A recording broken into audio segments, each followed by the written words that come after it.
Officer Mia Goodwin, just 33 years old. She was a 6-year veteran of the force. She joined in 2015, a mother of 3.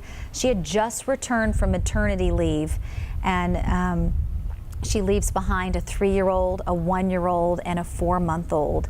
And she died on December 22nd. Also, officers Jackson Buffington, Sean Husk, and Shannon Foster were injured. They were working with her that day. Those officers assisting the North Carolina State Highway Patrol with closing a portion of the interstate in northeast Charlotte near West W.T. Harris Boulevard.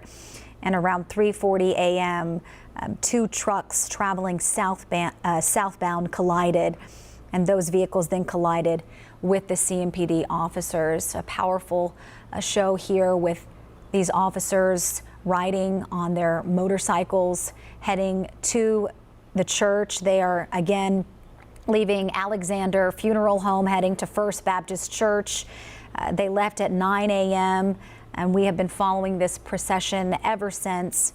They're heading to First Baptist Church on South Davidson Street in Uptown.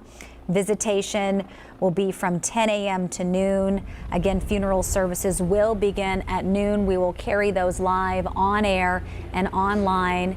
And as Brandon said, this funeral is and visitation is open, and he said he's seen numerous people gathering to show their respects to Officer Goodwin.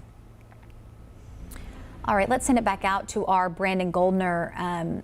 Brandon, you know, such a hard day for so many. This officer and a mother just returning from maternity leave. I know a lot of people have been on holiday this past week, but you've been covering this since the very beginning as we take a look at the hearse traveling now to the church.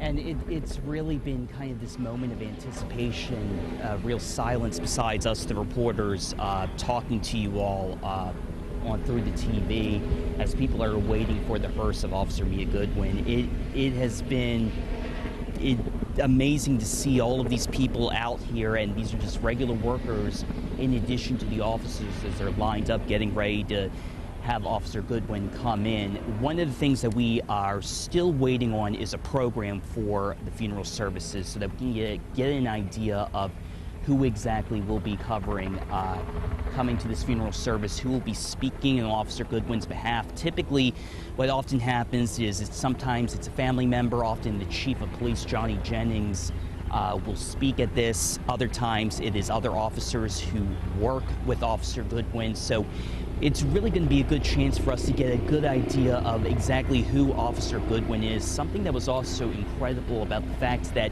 Officer Goodwin, the impact that she had on the community, even among people that she didn't know. A lot of businesses, including local coffee shops, Water Bean Coffee, having record sales because they promised on Christmas Eve to donate all of their coffee sales to the family of Officer Goodwin. And some of the people I spoke to in Huntersville, other places where Officer Goodwin didn't patrol because she was in the university division, a lot of them said that they were just devastated to hear about what happened to her, especially being a mother coming back to work, her husband a Charlotte firefighter, both of them in public service. So you also have a lot of Charlotte firefighters out here, and they really were just touched by her story, and they wanted to do something to help the family. And they just feel that even donating money by grabbing a cup of coffee would just be something. And of course, we also have the GoFundMes that a lot of the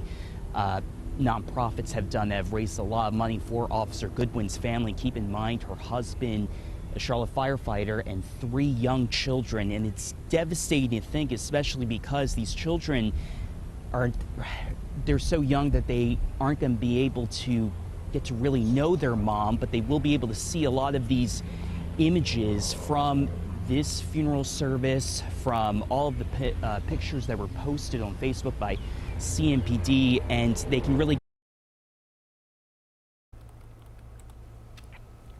will be all this time forward. Like we said, we hear a lot when it comes to officers and the impact they leave behind. The fact that she is the first female officer to die in the line of duty, it's a sad distinction, but it is something that a lot of people are going to be remembering for some time. And as we're waiting for the procession to arrive here shortly, it's kind of this anticipation, because a lot of times, unfortunately, when it comes to this, police departments want to make it known just how important an officer is when they pass away. You see a lot of those blue lights with the motorcycles, as well as the hearse, as well as police cars from all across the area. A lot of times you have police departments from outside North Carolina. There are some nonprofits that also bring in officers, say from New York Police Department, where 9/11 happened, and they get to be here and offer comfort to some of these officers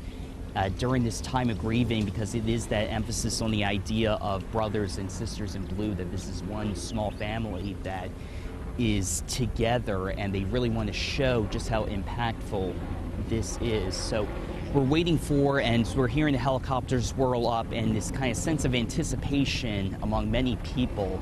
And just to see, we also have some of the CMPD brass that is here, some of the other departments that I believe is former Chief Kerr Putney, I believe, right over there. We also have, oh, here we go. So we're going to now have the procession. Just check out those blue lights. I'm going to stop talking in a minute just to give you a sense of how that looks. And you already see some of the blue lights coming, many people whipping around just to watch this coming and just see just how bright those blue lights are, and just really the stunning nature of this, as we're starting to see the motorcycles first come in, not just from CMPD, but Mecklenburg County Sheriff's Office and other agencies. So we're about to start seeing some of those officers come in. I think they're about to let this one car in the garage go down, and they're rushing to get him out there. And now we're going to start seeing some of the rumble of that motorcycle. So I'm going to stop talking 1 second, just let you guys listen to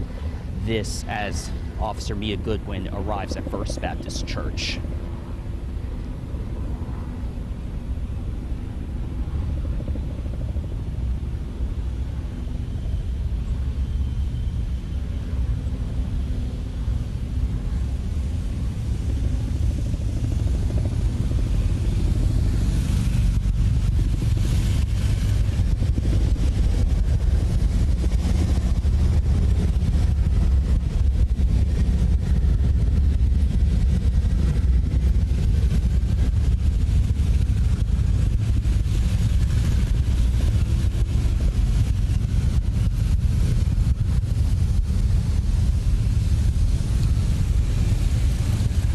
Motorcycles start arriving, we now have the procession coming in. Notice all the way in the back, besides the police cars, you have the Charlotte fire truck. Remember, Officer Goodwin's husband, a widower now, he is a Charlotte firefighter. So we're going to start getting some more of the procession. Everyone watching, not many people on their phones, as they want to see this in person and experience this moment. We're going to stop right here as the hearse arrives at the intersection of 3rd and Davidson.